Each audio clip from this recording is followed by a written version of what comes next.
Story number 5. Is it China's fault? Now, this story just has been creeping in and out of the headlines. It's been staying alive because people are starting to investigate and they're starting to see that the dealings with China, it really depends on the business and the Chinese. Now, we've seen the Trump administration, we've seen Trump officials try to put China in the spotlight for building artificial islands, taking business patents and trade secrets and using it for their own gain, spreading it all across the East. So you see a story like this making it in. You have to question, is it China's fault? Did China ask these businesses to come to their country to seek cheap labor?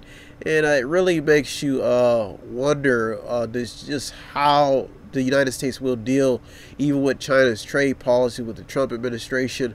Years of talk, and now some president has decided that he wants to take action, some type of action with trade wars, trying to cripple China's economy.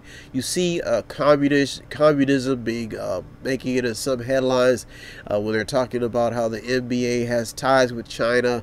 And now, I guess at the end of the day, when you look at the Hong Kong protests, you see people fighting for democracy and human rights in places like China. You ask yourself, if China was so bad, then why is everybody going over there to do business? And why do the majority of the products that you see in the United States say made in China? Now, this article was just destined to surface in, and there was even an article that made it asking, what does the United States actually want from China? And it has you questioning. It has a lot of questions, but it has a lot of details. You can check the article out on the website.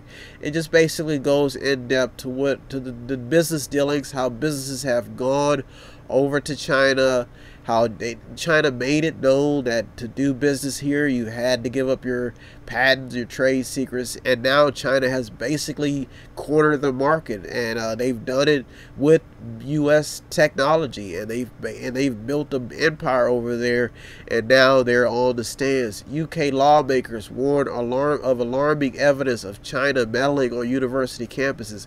There have even been stories surfacing about how even China and Russia and even other countries on the East like Iran have been now using spying on the United States. So you look at this story and how it became, you cannot blame anybody but the people who took their ideas over there, getting a better deal on workers, getting a better deal on business tactics. But you look at this administration and how they're trying to blame China for everything.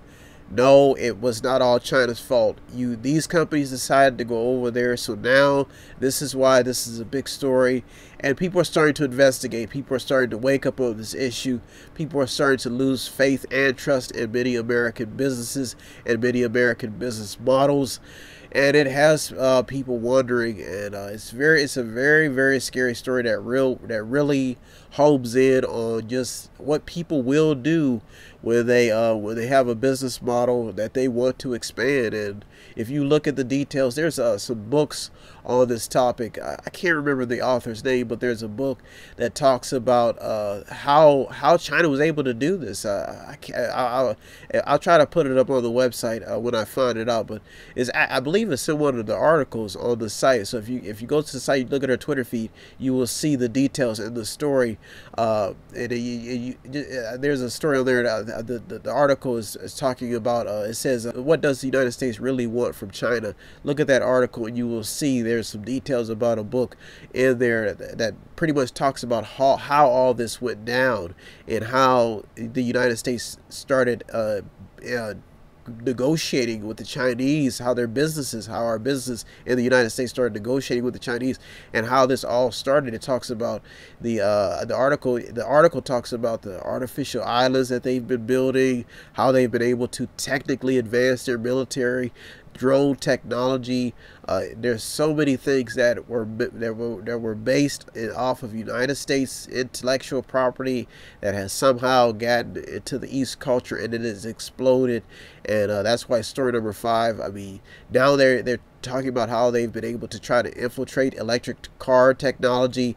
If you think about, you look at China, why they would want this technology, because of their pollution, because they know that their pollution is killing is places like Beijing.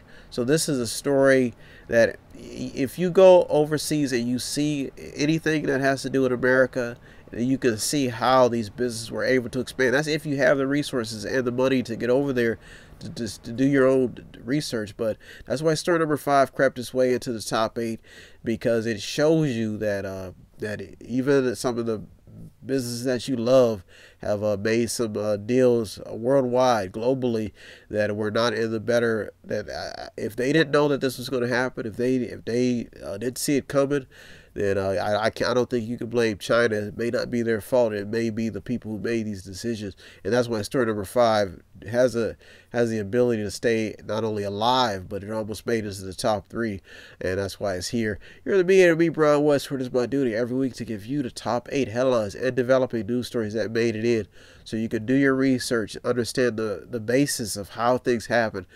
I'm not here to steer you in which direction to go, from the right or to the left. I'm just here to keep you informed, staying in the middle, finding which stories are most important. So if you yourself want to be a contributor, check out the stories that almost made it in, did make it in. All you have to do is visit the website, www.method8inc.com, method8inc.com, where you can buy something, click on something, watch something, read something, or just sponsor a program. Now, just remember, I'm the mediator, staying in the middle, navigating over 200 more stories every week, watching the pendulum float from the right to the left to the middle, watching each party and each side try to gain the attention of informed voters, uninformed voters. I watch this, I navigate this stuff. So if you want to be a contributor, help out, I just have to remind you that the media, they deserve most of the credit. The people on the front lines that are getting the stories, that are doing the hard labor to get these stories. Some of them are even losing their life to keep people informed. So if you yourself want to be a contributor, it doesn't take much. METHOD, the number 8, INC.com, method8inc.com, where you can buy something, click on something, watch something, read something, or just sponsor a program. Every little bit counts. If you need help, then dial your operator. Have no fear, fellow citizens. The mediator is here.